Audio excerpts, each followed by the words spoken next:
Olá pessoal, bem-vindos a mais um episódio de Mil Crimes. Eu sou a Bruna e este é um mini episódio. E antes de começar, eu quero deixar um aviso de conteúdo que esse episódio tem morte e assassinato de criança e também tem relato de tentativa de suicídio. Então é uma história muito triste, muito pesada.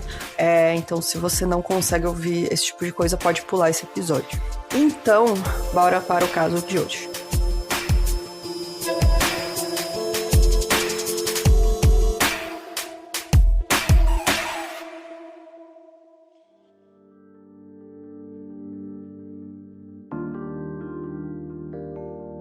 A Geneviève Lermite, ela nasceu em 16 de novembro de 1966 em Bruxelas, na Bélgica. O pai dela era o Michel Lermite, que era um homem de negócios e estudante, e sua mãe era a Marina Chauvert, que trabalhava como enfermeira.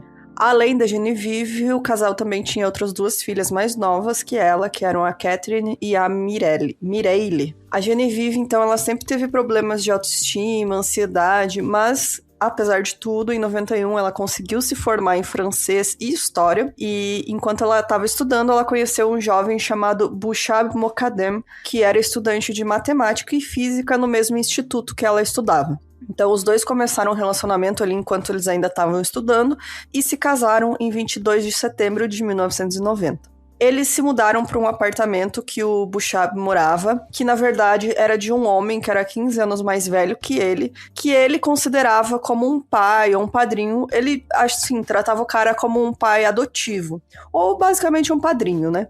Esse homem era o Michel Char, que era um médico que tinha conhecido a família do Bouchab no Marrocos, nos anos 80, e aí por isso ele tinha abrigado ele em Bruxelas para que ele pudesse estudar. Então ele conhecia a família dele há muitos, muitos anos, e quando o Bouchab falou que queria estudar e tal em Bruxelas, ele falou, pode vir, fica aqui na minha casa, eu te ajudo, enfim. E aí, pra Geneviève, esse arranjo seria temporário, né? Ela imaginava que logo os dois iam ter a própria casa, iam ter privacidade, quando eles conseguissem se sustentar, né? Era só no início do casamento ali que eles estavam começando a carreira deles de trabalho, que eles iam ter que morar com o Michel. Isso porque, assim, mesmo o Bouchab tendo emprego, era em uma loja de conveniência, o que significava que ele não ganhava muito, não tinha conseguido um trabalho na sua área de formação por enquanto. Então, eles, assim, não tinham dinheiro suficiente para conseguir se sustentar. Então, ou ter uma casa própria, né? Então, eles, vamos ficar morando aqui com o Michel por enquanto. Em 1991, a Geneviève conseguiu um emprego como professora de francês e história, mas no ano seguinte, ela já precisou se afastar porque deu à luz a primeira filha do casal, chamada Yasmine, que nasceu em agosto de 92. A Geneviève, ela entrou em depressão pós-parto, logo depois que a filha nasceu, e aí por isso ela não conseguiu voltar a trabalhar. Ela só voltou a dar aula brevemente em 93 por alguns meses, até que o Michel, que era médico, ele atestou que ela não conseguia trabalhar devido à depressão e astenia, que é um cansaço que não melhora com descanso, é basicamente uma estafa, assim, a pessoa realmente fica muito, muito mal. E pode não ter, pode ser causada por algo físico, né, uma doença, mas também pode ser psicológico. Como era no caso dela, realmente era relacionado à depressão. Então, em fevereiro de 95, a Geneviève deu à luz a segunda filha do casal, chamada Nora.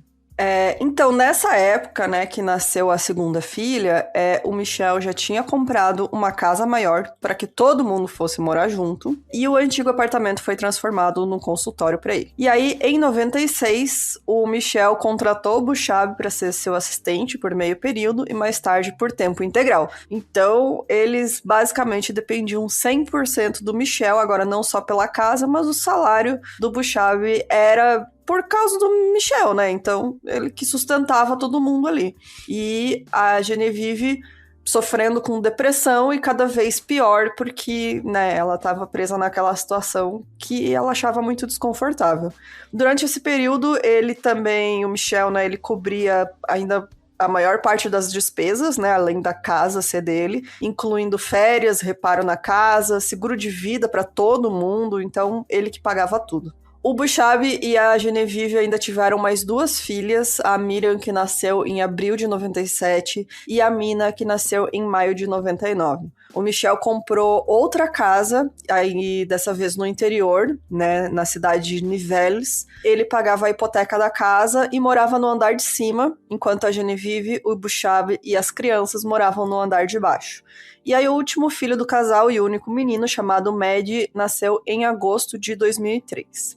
Esse caso, já vou comentar aqui, ele me lembra muito, muito um que a gente já fez, que é o episódio 233, que é o da Andrea Yates, que era uma mulher que tinha depressão e tinha muito sofrimento psicológico, e basicamente o marido ignorava e continuava tendo filhos com ela, e levou ela a cometer aí atos horríveis. Então é um paralelo assim, infelizmente, que aconteceu novamente, porque esse caso aqui também me lembrou demais. Então, recomendo quem não escutou depois que eu vi esse aqui, escuta lá, porque é um episódio grande. A gente comentou muito mais sobre essa questão aí dos transtornos psicológicos, psiquiátricos, né? E essa pressão de ser mãe envolvendo isso.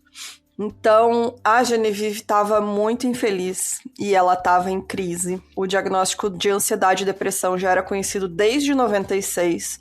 O Buchab agora, além de tudo, ele passava cada vez menos tempo em casa, ele frequentava bares e spas no tempo livre.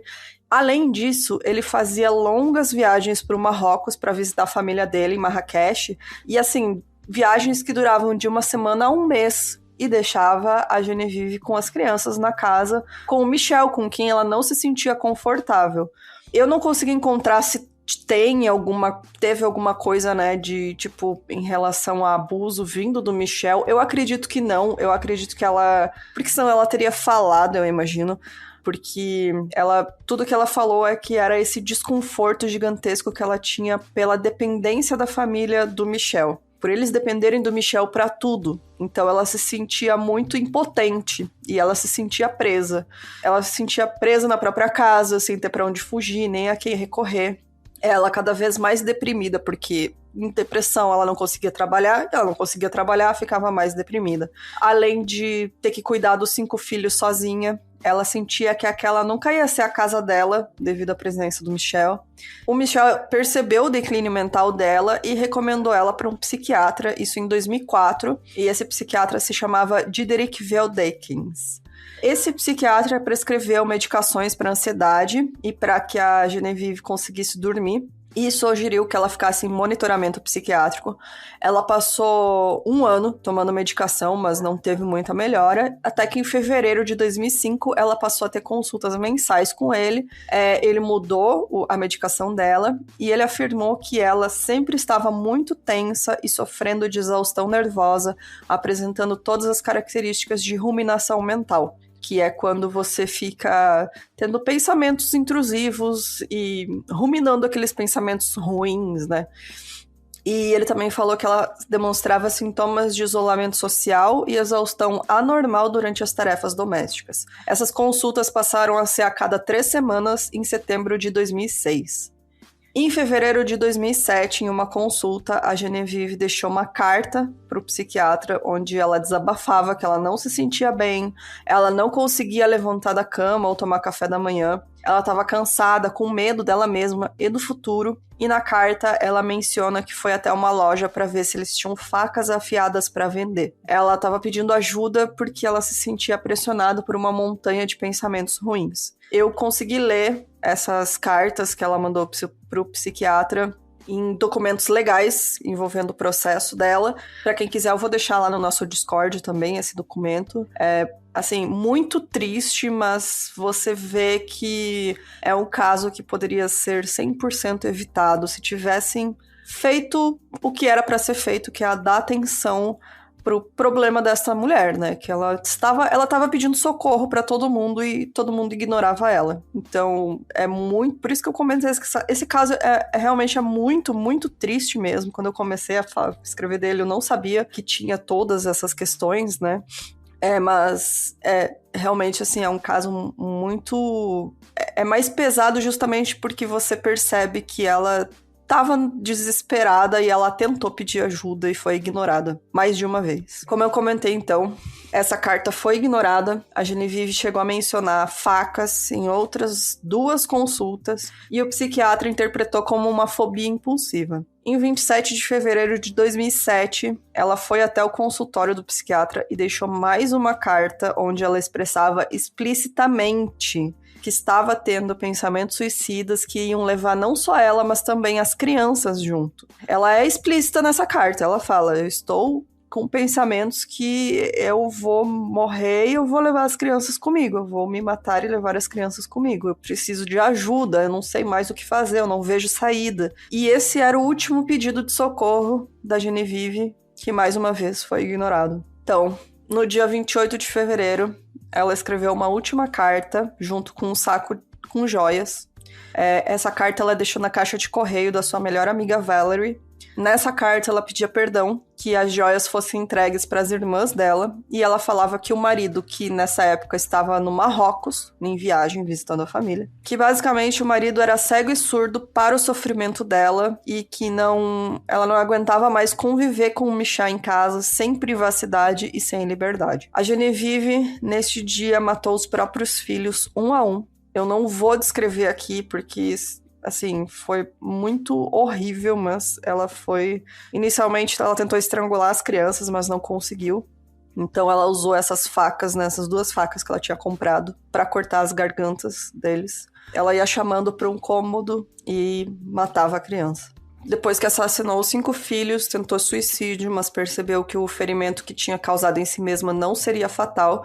Então ela escreveu em uma folha, chame a polícia, e colou essa folha na porta da frente da casa. Depois disso, ela mesma ligou para os serviços de emergência para reportar que ela tinha matado seus filhos e tentado se matar. Assim que ela foi levada para o hospital, o médico que a atendeu notou que ela tinha pensamentos depressivos e autodestrutivos em um contexto de uso de medicamentos psicotrópicos, ansiolíticos e antidepressivos. Em seus primeiros depoimentos para a polícia, ela afirmou ter agido em desespero causado pela dependência financeira de sua família por Michel. A Genevieve foi presa, aguardou julgamento enquanto passava por algumas entrevistas com psiquiatras e psicólogos para que os laudos fossem usados no julgamento, e 2 psicólogos concluíram em seus relatórios afirmando que, abre aspas, ela sofria de fragilidade interior, necessitando de defesas maciças e rígidas para preservar uma fachada perfeita.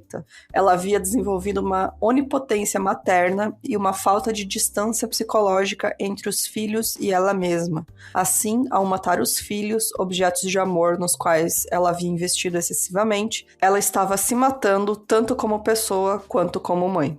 Fecha aspas. O julgamento da Genevieve começou em 8 de dezembro de 2008, levou cerca de 2 semanas, porque ela tinha confessado os assassinatos. O julgamento ia determinar apenas a motivação do crime, e o promotor do caso pedia por uma pena de 30 anos de prisão justamente por ver o que tinha levado, né? O que realmente aconteceu foi que foi um surto psicológico ali, psiquiátrico muito forte, né? Que ela teve anos e anos de depressão sem tratamento. Assim, tinha tratamento, mas foi ignorado, né? Que estava muito mais grave. Mesmo o psiquiatra sabendo, recebendo as cartas, enfim. Esse julgamento, na verdade, terminou com a Genevieve recebendo uma pena máxima de prisão perpétua pelo assassinato dos 5 filhos. O tribunal e o júri não levaram em consideração quaisquer circunstâncias atenuantes. Suas alegações finais, ela disse que aceitaria qualquer punição que o tribunal lhe impusesse e demonstrou remorso por seus atos.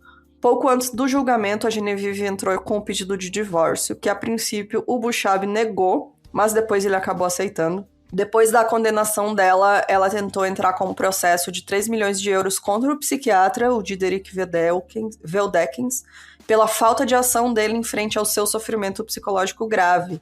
Ela acreditava que o crime não teria acontecido caso o psiquiatra estivesse fazendo seu trabalho e não ignorado suas cartas, e, inclusive, essas cartas só vieram à tona depois da investigação e julgamento, porque elas não estavam nos relatórios do psiquiatra sobre ela. Então, quando a polícia pegou, né, todo o histórico dela, médico, enfim, essas cartas não estavam juntas, elas foram omitidas, né? Eu acho que justamente para, né, não cair ali no colo do psiquiatra, que ele podia ter evitado tudo isso. Realmente, eu acredito também que podia ter sido evitado. E foi ignorado, né? Esse caso contra o psiquiatra foi arquivado em 2011 porque a corte decidiu que as acusações criminais contra ele eram irrelevantes. Algumas fontes dizem que ela quem acabou desistindo. Teve também uma questão jurídica ali com o Bouchab, porque eles se separando, as dívidas legais da Genevieve acabaram ficando para ele também. Então ele passou muitos anos na justiça tentando não ser obrigado a pagar por esses custos, né, do julgamento dela. Eles dizem que até hoje assim, vem cobrança para ele está tentando reverter isso. E a Genevieve ela foi transferida para um hospital psiquiátrico em 2019 e ela entrou com um pedido para eutanásia. Isso porque na Bélgica a eutanásia é aceita em casos específicos de transtornos psiquiátricos e psicológicos, onde se entende que a pessoa está em constante sofrimento insuportável. Não apenas físico, né? Questão de câncer terminal ou alguma doença degenerativa, quando a pessoa tem muita dor, né? Enfim, que não passa, enfim.